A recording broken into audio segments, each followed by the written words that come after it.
संवैधानिक निकायका प्रमुखज्यूहरू, महान्यायाधिवक्ताज्यू, प्रतिनिधि सभाका माननीय सदस्यज्यूहरू,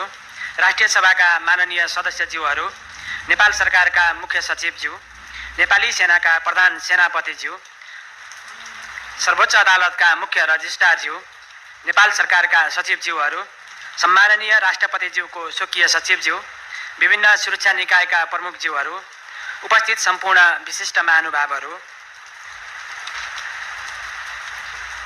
राष्ट्र सेवा कर्मचारी एवं सञ्चारकर्मीज्यूहरू, सम्माननीय राष्ट्रपति श्री रामचन्द्र पौडेलज्यूबाट सम्माननीय प्रधानमन्त्री श्री बालेन्द्र शाहज्यूको नेतृत्वमा सम्वत 2082 साल चैत 13 गते गठित मौजूदा मन्त्री परिषदमा सम्माननीय प्रधानमन्त्रीज्यूको सिफारिसमा मिति 2083-26 गते नेपालको संविधान बमोजिम देहाय अनुसार नियुक्ति, हेरफेर र कार्यविभाजन गरी मन्त्री परिषद गठन गर्नुभएको बेहोरा अनुरोध गर्दछु। सम्माननीय प्रधानमन्त्री श्री बालेन्द्र शाह रक्षा, माननीय डाक्टर सोनिम वाग्ले मन्त्री अर्थ, माननीय शिशिर खनाल मन्त्री परराष्ट्र, माननीय विराज भक्त श्रेष्ठ मन्त्री ऊर्जा जलस्रोत तथा सिंचाई, माननीय सुरन गुरुङ मन्त्री गृह, माननीय सुनिल लम्साल मन्त्री पूर्वाधार विकास, माननीय शोभिता गौतम मन्त्री कानुन न्याय तथा संसदीय मामिला, माननीय महावीर पुन मन्त्री विज्ञान प्रविधि तथा नवप्रवर्तन, माननीय सीताबादी मन्त्री महिला बालबालिका लैङ्गिक तथा यौनिक अल्पसंख्यक र सामाजिक सुरक्षा, माननीय प्रतिभा रावल मन्त्री भूमि व्यवस्था, सहकारी, संघीय मामिला तथा सामान्य प्रशासन, माननीय निशा मेहता मन्त्री स्वास्थ्य तथा खाद्य सुरक्षा,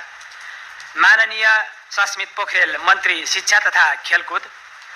माननीय खडक राज पौडेल मन्त्री संस्कृति, पर्यटन तथा नागरिक उड्डयन, माननीय डाक्टर विक्रम तिमिलसेना मन्त्री सूचना तथा सञ्चार, माननीय गीता चौधरी मन्त्री कृषि, वन तथा पर्यावरण,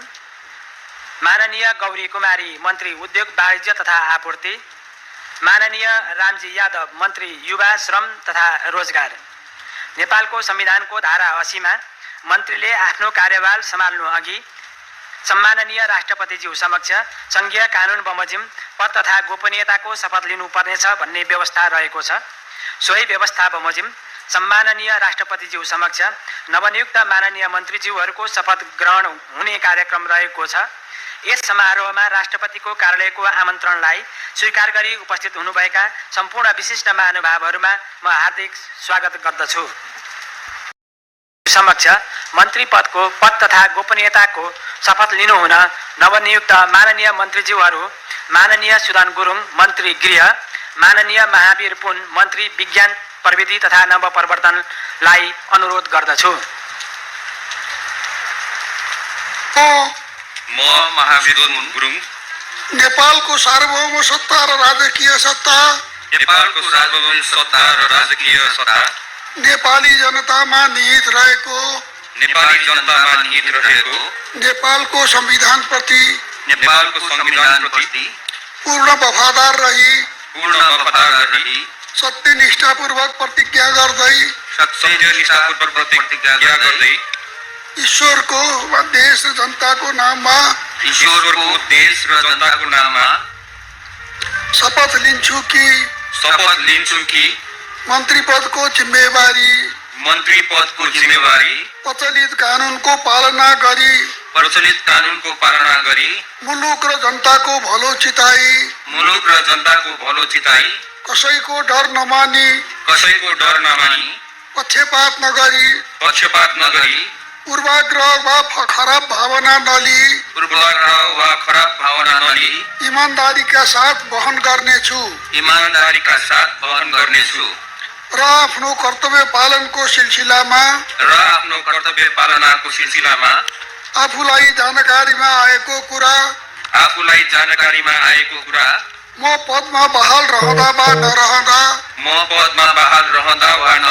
जुनसुकै अवस्थामा पनि प्रचलित कानुनको पालना गर्दा बाहेक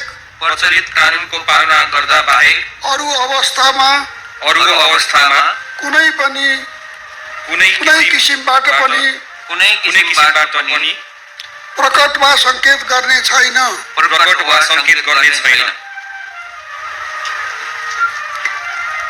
धन्यवाद। अब म नवनियुक्त